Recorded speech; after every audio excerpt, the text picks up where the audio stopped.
A great stinking wall. It's just one of the contested claims at the centre of a bitter dispute between neighbours Megan and Terry. Police are so concerned by what's happening in this rural neighbourhood, they've apparently visited 200 times.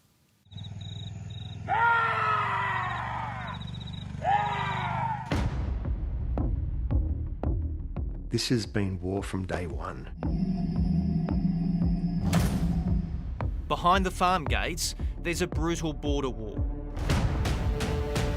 The army's all but here. One side has built a wall, but who started the war? How you doing?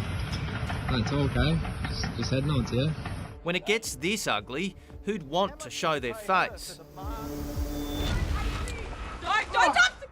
The serenity part of our life is been stolen from us. Armed with phones and security cameras.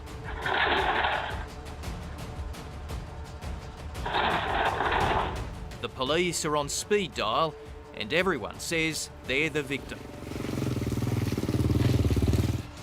There's nowhere to hide when the enemy lives right next door.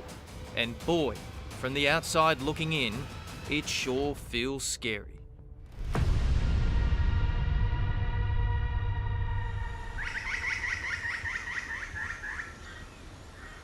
It's just been the most beautiful place to bring up our kids. Bit of fresh air. Mum 5 Megans lived in the Dooralong Valley on the New South Wales Central Coast for 12 years. Nice and quiet? Until now. The new guy next door is marking his territory in a big way.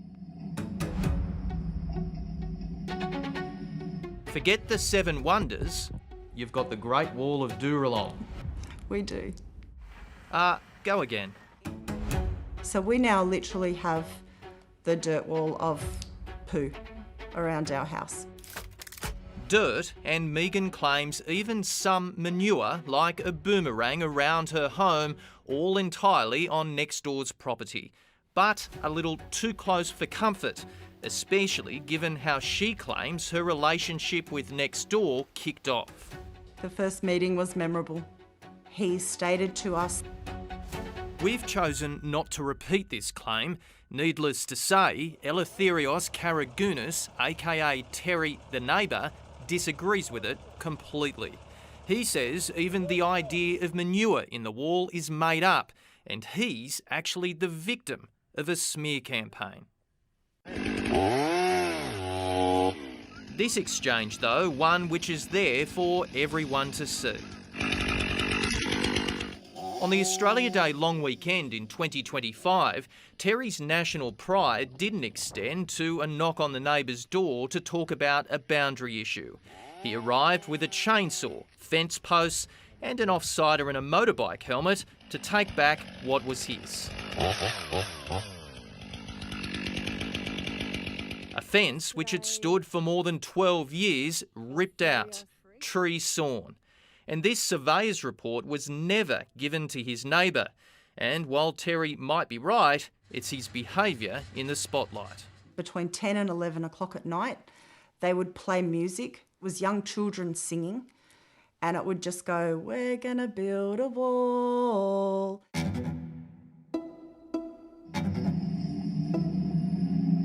Then the bulldozers moved in. Yesterday, this is what our neighbour has done. He had dump trucks come in, and the dump trucks just dumped piles and piles and piles of manure. What did it smell like? It was horrendous. My home, the wall. Terry says this was all in the name of agriculture, and because of the dispute, he says the contractor hired didn't finish the job, so he stepped in. When Central Coast Council investigated, he told them there'd be a DA for a shed. 17 months on, Council is now considering legal action. Megan alleges this is harassment and intimidation. It's a claim currently being argued in court, which gave her an interim protection order while it all gets sorted out. She says she can't even have visitors without Terry knowing. He sent this dashcam image of our crew filming to police, claiming a passerby thought we had a shotgun. Police investigated and dismissed the complaint. We've had army trucks parked so close to our fence you could touch them. Dirt bikes riding near her home. She also claims high beams have lit up her house. Terry's home is nearly a kilometre away on his $10 million, 385-acre property. We've had to cover our children's bedroom windows in alfoil, simply just to allow them to try to sleep at night. We have fought this man now for 19 months. And there's 19 months worth of stories from all sides that'll make your eyes pop. The army truck, the dumping of the furniture out the front of the house. Terry has hired a crack crisis comms team and some of Sydney's best defamation lawyers to tell us he's the one being harassed. Terry, what the hell is happening at your property? We asked for him to do an interview multiple times, then tried our luck at court. But this time, it appeared Terry tried a human wall. How much are you paying your crisis comms team and your lawyers? Terry is a father. He's built a reputation from remanufacturing mining equipment. But when it comes to this property, it belongs to his wife, Mina Pania, a very prominent businesswoman. All the way. Megan says she's reached out to her multiple times seeking mediation, even with the couple's lawyers. There's been no response. Terry's team told us he's a victim of stalking, intimidation, harassment, threats to his life, damage to his property, and theft of his land. What a piece of work. His team sent us over 100 posts by Megan and associates saying it's online harassment. He didn't provide any vision of his other concerns. I've tried so hard to just protect my family. He has absolutely devastated our lives. Sorry. You all right? I went. Take a couple of breaths. Terry is legally not allowed to stalk, harass or intimidate Megan and her family, and most importantly, not hold any weapons. Oh, sorry. Sorry, guys. I'm good. I'm good. This video, through night vision goggles of two unidentified men, sparked a police raid on Terry's property to look for firearms. Police didn't find any and took no action against Terry. He says he's never owned a firearm and there are no weapons on his property. Could you live in Megan's house right now? No, no chance. Risky, come here. David Abberton is Terry's neighbour on the other side. He also got an interim protection order against Terry, primarily based on what a police officer claims he said to her. The trigger for me was he threatened to shoot or to poison my dogs. He said that to a police officer.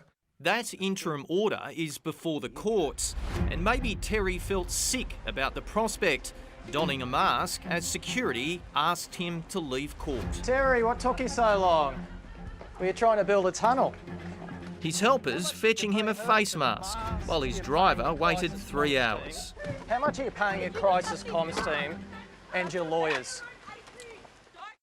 Until recently, this is paradise. What it was. What it was, yep. This is a really awful situation. Because I don't understand why. Terry also squashed David's fence, claiming it wasn't on the boundary. While that might be right, it's seen cattle enter his property. He goes like almost 400 acres up the back. Terry's PR team says David and Megan are trying to take Terry's land. David and Megan say the opposite, a claim strongly denied by Terry's camp. You actually don't want this property.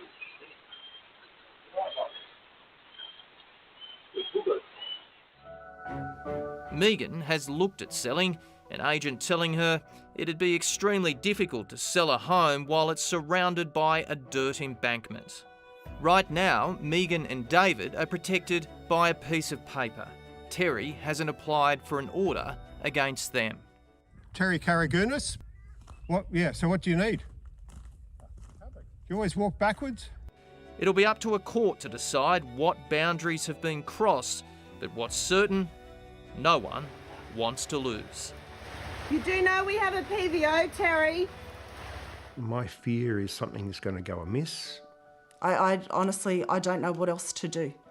I'm so over it. We are so incredibly over it. That is a living hell. So who do you believe? Honestly, how hard is it to be a decent, good neighbour? Terry's answered a list of questions and they're on our website.